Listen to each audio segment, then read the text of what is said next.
Hi, this is Patricia, and today's topic is what is meditation?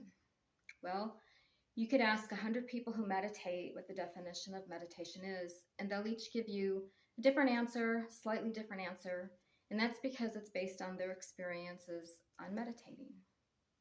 My definition, based on my experience, is it's just focusing on the present moment in time. I'm going to read two definitions that I've written, and they're actually from my book, The Little Big Book of Meditation.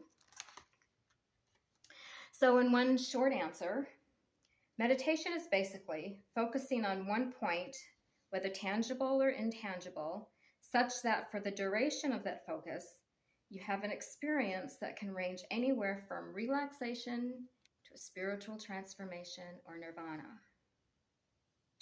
In the long sentence, traditional meditation is a practice where the practitioner focuses in such a way that they become aware of or actively lose themselves in the present moment of time, which in turn can, may, and hopefully dissolve into an enlightened awareness that when, and it has been experienced by thousands of people over thousands of years, has been described as a transformation into an indescribable bliss that feels like being home, and where there is a oneness between and of everyone and everything, and unconditional love times a million permeates everything. I recently taught a class, and there was a woman, when she first walked into the class, she said she wouldn't be able to stay, and she wasn't sure if she could, would have time for it. So I just said, stay for as long as you want. And when I read that, and when I got to the part of that feeling of being home and that feeling of oneness, she just spoke up and she said, that's it. That's exactly how I feel. So sometimes it can be tricky to understand what meditation is. It's because there's so many different ways to meditate. I always say meditation is an umbrella term because it includes different ways to meditate, such as chanting. You can meditate alone, or you can meditate in a group. You can meditate while you're moving, such as Qigong or Baduan Jing. You can listen to music, you can sit, you can lay down. So there's many ways to meditate. A guided visualization is a really good way to start because then you can have someone guide you through it. I know when I started meditating years ago, I think it was the late 70s, I was taking a class. I think it was a biology class. It was a science class. And the instructor thought that we would remember the information better if we were to meditate before class. So the only thing he asked was that if we didn't want to meditate, that's fine, but just respect the class and just sit quietly while they meditated. So that was me. The class was like 7 in the morning, and I thought, you know what, I'm just going to sleep through it, get some extra shut-eye, and let them meditate. The good thing was that they chanted. So I couldn't help but overhear what they were doing. And by the 4th or 5th class, I don't know what happened, but it just kind of swept me away into this just indescribable bliss. It felt so peaceful and so good, and it felt right. So after that, I started meditating with the class. Quietly at first, because, it's a little embarrassing to have to chant. But by the end of the semester, I was chanting with the best of them because it just felt good. And I figured that something that had been around for, 3,000 years or so, and that is still being practiced today, that there must be something to it. So what does that mean then to focus on the present moment? And how do you do it exactly? Well, the present moment is just that. It's not the future. It's not the future thoughts that we may have about something that's going to happen in the future. And it's not our thoughts about the past, but it's that space that's in between the future and it's in between the past, and it's right here in the present moment. And when I started meditating, I used to visualize like a frame. And time as it moves, the future would kind of move in, and it would be for a split second in my present moment, and then it would move out and become the past. And my focus was not here, and it wasn't here, it was right here. And often, as your thoughts will wander, they'll start thinking about something in the future or something in the past or something you did that day or something that you need to do. I would stop that and just bring myself back. So I was constantly bringing myself back, bringing myself right here. Another thing that helped me with that was to imagine a conveyor belt. And my thoughts were on this conveyor belt, and as the conveyor belt moved with the thoughts on top of it through my brain, it would just move on out. So I would let these thoughts come in, and I would let these thoughts go out. And it's just a matter of practicing that. I remember when I started, I used to sit on the floor with my back against a chair, and then I would get hungry. So I would get up, get something to eat, but then I would sit myself back down and focus on the present. And then I would have a scratch. So I would itch it and then bring myself back. And then I'd have to go to the bathroom. So I would get up, do my thing, come back and refocus. I know in the Buddhist tradition, they say if you're hungry, just observe it. Or if you have an itch, just observe it. And that's fine. And that's another way to meditate. And they're all right and they're all good. But for me, that didn't work. So I would just scratch my itch and then I would bring myself back.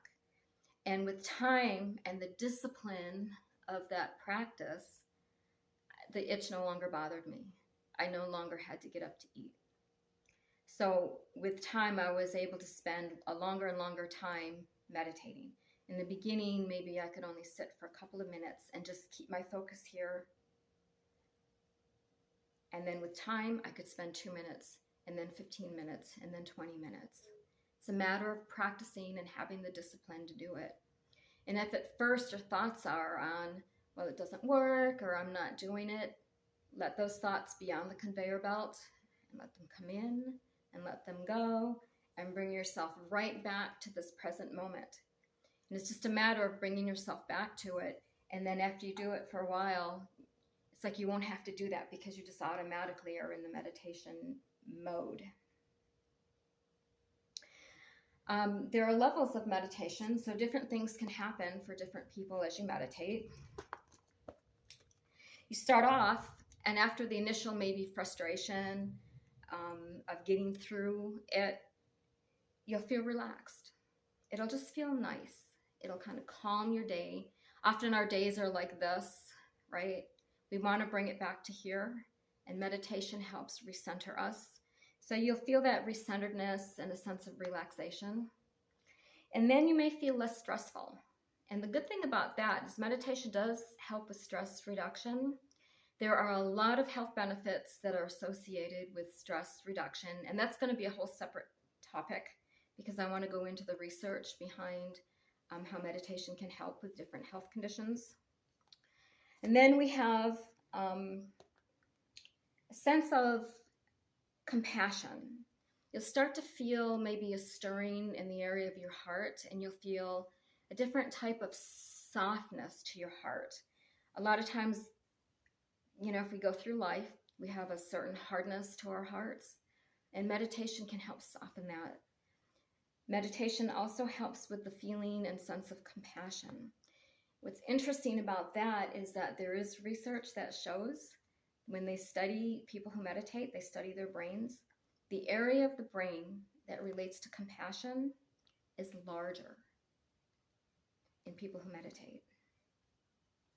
And then we move on up the levels, and we get to this level of what's called enlightenment or nirvana. And that's where the sense of just indescribable bliss and sense of oneness between everyone and anything. And it's a hard feeling to describe other than it just feels right. It feels really good. Saint Pedro Pio, from the late 1800s to the early 1960s, described it in this way. He had a really interesting explanation for meditation. He said, through the study of books, one seeks God. By meditation, one finds him. Isn't that lovely? I love that. So how do we start meditating? Well, you can get a book, you can go online and you can read. Um, an easy way to start is to use your breath because it's always with you and it's something that's easy to focus on. And I like to just have people begin by taking 3 easy breaths. It's the name of my YouTube channel is 3 Calm Breaths. So you can start there and then you just continue. So let's try that now. Go ahead, if you're not sitting, sit in a comfortable position. I like to make sure the area is kind of quiet. You want to be away from the kids. Doesn't mean you can't take those 3 calm breaths when you're around noise or distraction. That's fine. Like if you're at work, it's great. But for right now, let's just sit quietly and breathe and have your focus be on your breath. So relax your shoulders. I like to relax my jaw and my eyes. I like to relax my scalp, my forehead, and just inhale slowly. Inhale and exhale, focusing just on your breath.